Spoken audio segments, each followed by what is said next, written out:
So we started this as our way of doing our best to help veterans going through a tough time, to get the rights and the benefits they've earned. This is about doing our very best to help people navigate, the bureaucracies, the VA system, life in general, in order to help people have housing stability. Because we know that when housing is not stable, it's sort of like living on quicksand.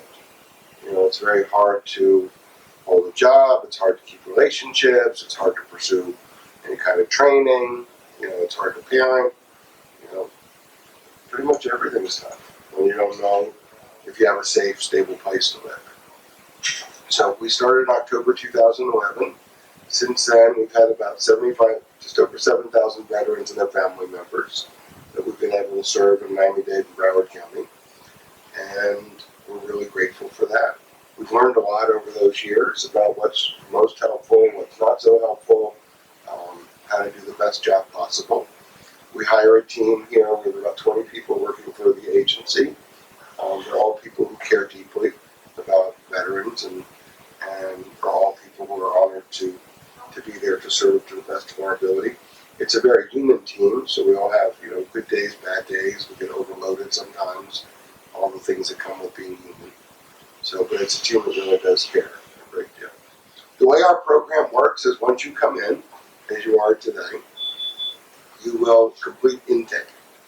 And Bruce is in charge of he supervises our intake team, which includes him and Andrea and Jacqueline, who you may have seen at the front, and Lisa. Their role is to make sure we meet the VA requirement that each person that we provide services to is a veteran, and that we know that they have a discharge that's anything but dishonorable, that they serve beyond basic training, I think, and that the income in their household, whether it's one person or 20 people, is not more than 50% of the average of what's called the area median income.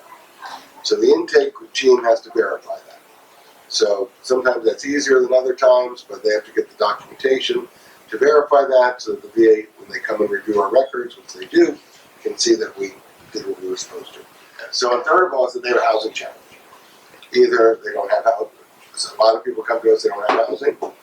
Many people reach us where they've been sleeping, from couch to couch, and they're in vehicles, on the streets, on the beaches, etc. Or they have housing that they can't stay at. Maybe they were able to stay there for a little while, but something happened and they can't keep staying there. Or they have housing that they're going to lose, but for something happened. Either getting caught up on their utilities or their rent or something happened.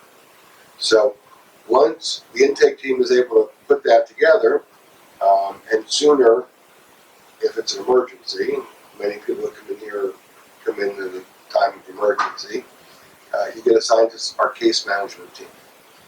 And that's a team that works with each of you individually to understand what are your needs, what are your circumstances, what are the opportunities that might be there to help you, have whatever your dreams are come true. We're not in the business of telling people what their dreams or values or goals should be in their life, but we're in the business of helping people sort of define that and then have the best chance of creating a future where that has a chance of happening. That's different for each of us. We all have different circumstances, different needs, different situations.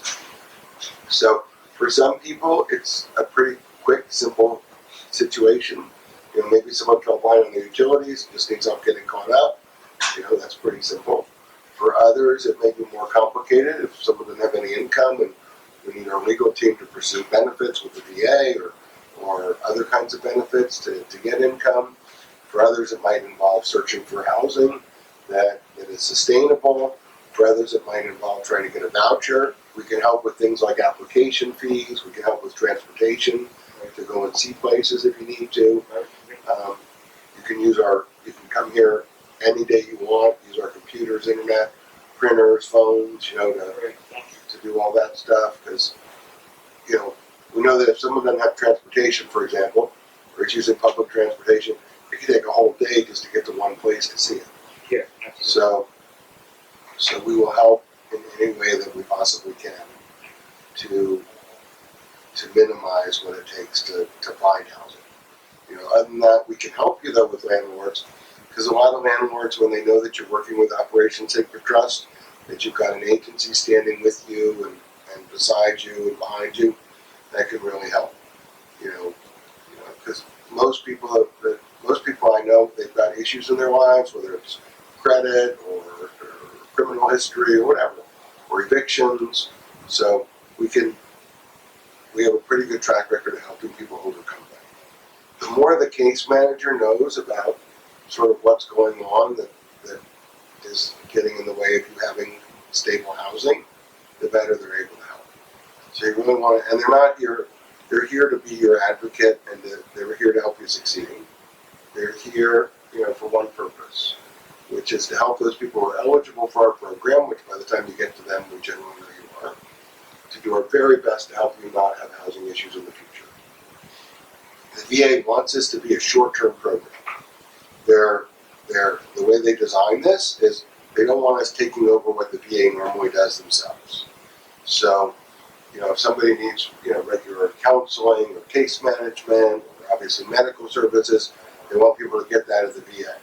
They want us just to focus on getting people stable housing, and they want us to do our best to do that as quick as possible, but no more than 90 days. That if it takes more than 90 days, we actually have to recertify someone. The most paperwork you'll ever have to fill out is today at intake. None of us like paperwork. So we do a good job of storing paperwork. So once you've given us something, we shouldn't have to ask for it again. So if we have a DD-214 or a Social Security card or whatever, once we have it, you should be able to come back to us years from now and we should still have it. So, and by the way, if you ever lose stuff and you need it, you can call us and we can help you with that. We're going to find out, whoever has a situation where you need to meet with a case manager immediately, you'll meet with someone today while you're here. And what would make it urgent is if you're not in a safe place, if you don't have housing, or if there's an immediate issue, that if it's not resolved within hours or days, it could really impact your life. Then you're going to meet with someone today, and we're going to do our best to do things as quickly as we possibly can. So I'm going to ask each of you to introduce yourself in a moment. Just name, where you're from, if you want a branch of service, and anything you're willing to share that people might not suspect about you. And we've had all kinds of things over the years of doing this, all kinds of things. We've had dancers, we've had performers, we've had all-star basketball players, we've had people that like to hike, we've had people that love the beach, we've had people who are one of 20 kids, even more. We've had you name it, whatever it is, just something that people might not suspect about you. And then after we all get to meet each other, we're going to take a quick break, and then I'm going to share with you one exercise that has helped a lot of people